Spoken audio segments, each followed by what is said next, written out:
Hello guys, again we're back. Now I will teach you how to.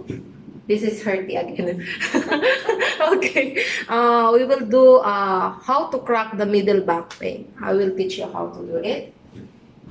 First, you need to do fold the legs here from outside, and then you need to come out.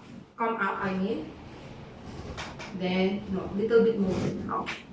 Then you need to lock the arms from here. Then lock the foot and let the client hold this one. Please put your hand here.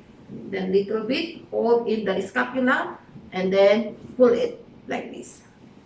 Then another side. If there's no crack in the other side, it's fine. You need to try it to the other side. Okay. Lock. Lock. Then lock. Then put here. Put hold and relax. Okay, I mean it's crack already. Crack. Okay.